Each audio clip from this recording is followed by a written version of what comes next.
আর যদি তারপরেও কেউ মনে করে অতীতের মতো সন্ত্রাসের মাধ্যমে, পেশি শক্তির মাধ্যমে, কালো টাকার মাধ্যমে ভোট কেন্দ্র দখল করবে, আমরাও পাল্টা যুদ্ধের ঘোষণা দিচ্ছি।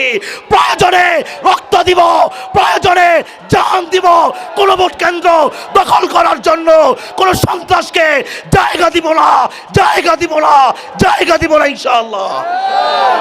ভোট কেন্দ্র দখল করার স্বপ্ন যারা দেখছেন, আমি খোদার কসম করে বলি, আল্লাহ যদি আমাকে বাঁচায় রাখে, আমার একটা কর্মীর উপর যদি কেউ আঘাত করে, সেই হাত দিয়ে বাড়িতে ফিরতে পারবে না, পারবে না, পারবে না ইনশাআল্লাহ।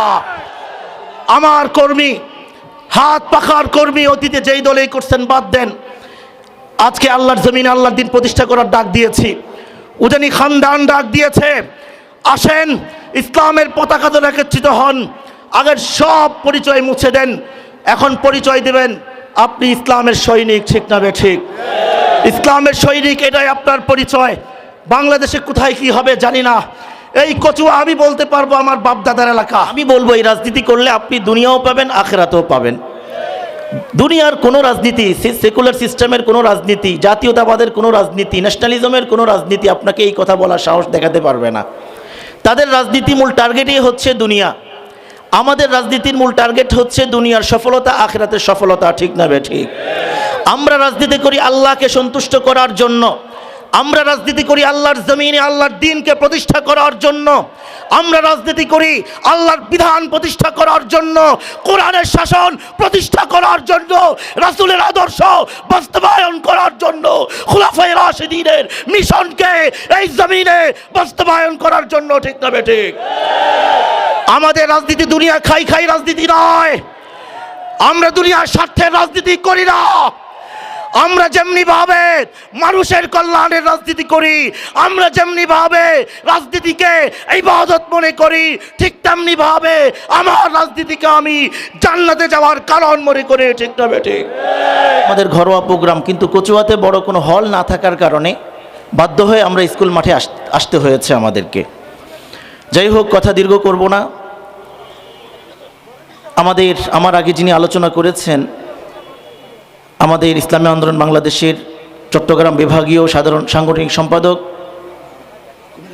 কুমিল্লা বিভাগীয় সাংগঠনিক সম্পাদক হযরত মাওলানা জাইনুল আবেদিন সাহেব হাফিজাহুল্লাহ খুব দারুণ কিছু কথা বলেছেন।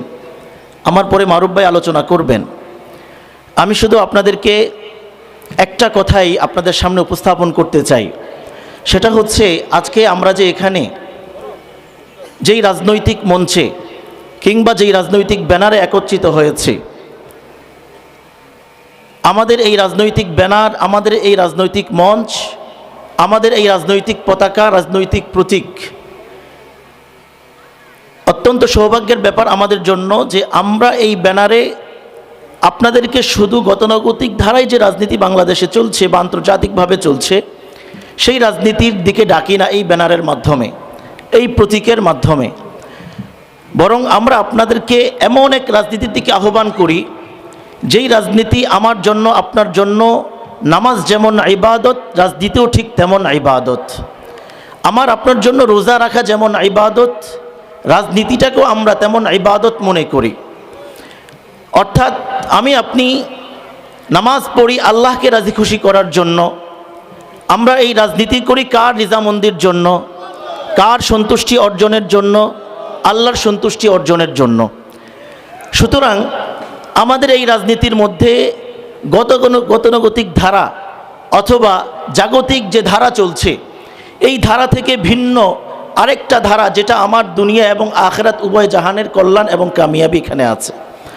দেখবেন বাংলাদেশে আরও রাজনৈতিক যে দলগুলো আছে, যারা নাকি গণতান্ত্রিক ধারায় রাজনীতি করেন, সেকুলারিজমের রাজনীতি করেন, ন্যাশনালিজম কিংবা জাতীয়তাবাদের রাজনীতি করেন, তাদের রাজনীতিতে যদি আপনি জিজ্ঞেস করেন আমি রাজনীতি করলে কি পাবো, তারা আপনাকে যেই ফায়দাগুলো দেখাবে, প্রত্যেকটা ফায়দা আপনার দুনিয়া বা জাগতিক ফায়দা, ঠিক না? কিন্তু আমাকে জিজ্ঞেস করেন যে আমাকে যদি আপনি জিজ্ঞেস করেন, ভাই আপনি যে রাজনীতির দিকে আহ্বান করছেন, এই রাজনীতি করলে আমি কি পাবো, আমি বলবো এই রাজনীতি করলে আপনি দুনিয়াও পাবেন, আখিরাতেও পাবেন। দুনিয়ার কোনো রাজনীতি, সেকুলার সিস্টেমের কোনো রাজনীতি, জাতীয়তাবাদের কোনো রাজনীতি, ন্যাশনালিজমের কোনো রাজনীতি আপনাকে এই কথা বলার সাহস দেখাতে পারবে না। তাদের রাজনীতি মূল টার্গেটই হচ্ছে দুনিয়া। আমাদের রাজনীতির মূল টার্গেট হচ্ছে দুনিয়ার সফলতা, আখিরাতের সফলতা। ঠিক না ঠিক? আমরা রাজনীতি করি আল্লাহকে সন্তুষ্ট করার জন্য, আমরা রাজনীতি করি আল্লাহর জমিনে আল্লাহর দ্বীনকে প্রতিষ্ঠা করার জন্য, আমরা রাজনীতি করি আল্লাহর বিধান প্রতিষ্ঠা করার জন্য, কোরআনের শাসন প্রতিষ্ঠা করার জন্য, রাসূলের আদর্শ বাস্তবায়ন করার জন্য, খুলাফায়ে রাশিদিনের মিশনকে এই জমিনে বাস্তবায়ন করার জন্য। ঠিক না ঠিক? আমাদের রাজনীতি দুনিয়া খাই খাই রাজনীতি নয়। আমরা দুনিয়ার স্বার্থের রাজনীতি করি না।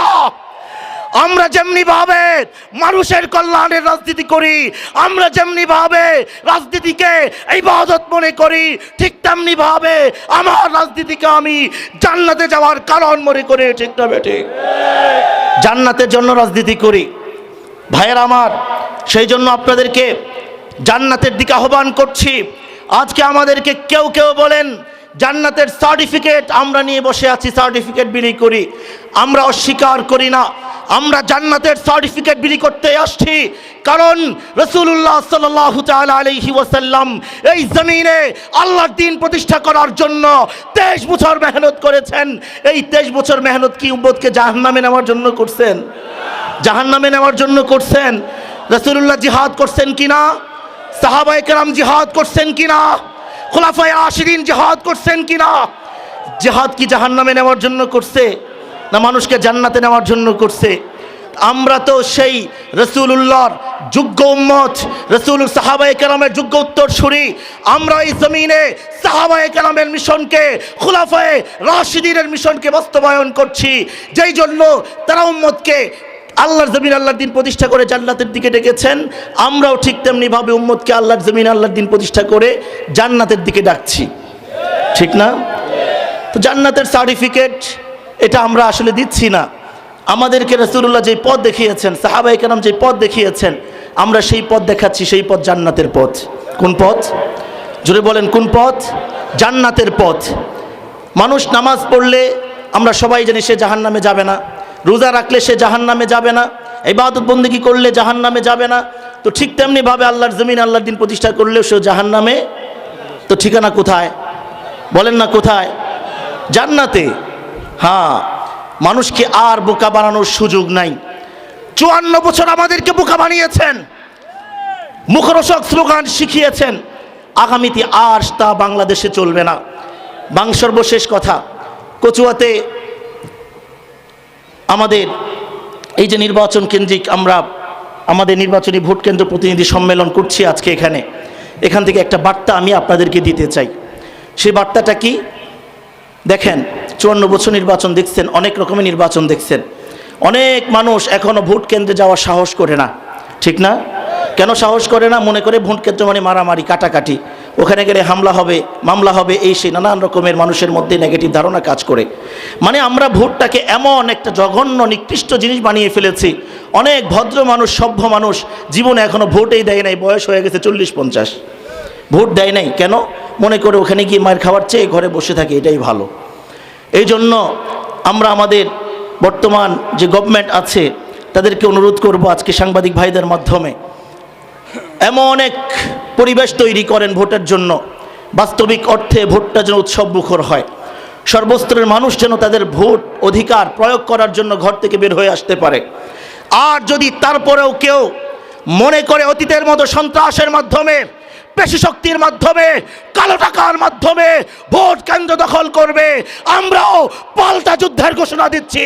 প্রয়োজনে রক্ত দিব, প্রয়োজনে জান দিব, কোন ভোট কেন্দ্র দখল করার জন্য কোন সন্ত্রাসকে জায়গা দিব না, জায়গা দিব না, জায়গা দিব না ইনশাআল্লাহ। ভোট কেন্দ্র দখল করার স্বপ্ন যারা দেখছেন, আমি খোদার কসম করে বলি, আল্লাহ যদি আমাকে বাঁচায় রাখে, আমার একটা কর্মের উপর যদি কেউ আঘাত করে, সেই হাত নিয়ে বাড়িতে ফিরতে পারবে না, পারবে না, পারবে না ইনশাআল্লাহ। আমার কর্মী, হাত পাখার কর্মী, অতীতে যেই দলেই করছেন বাদ দেন, আজকে আল্লাহর জমিনে আল্লাহর দ্বীন প্রতিষ্ঠা করার ডাক দিয়েছি।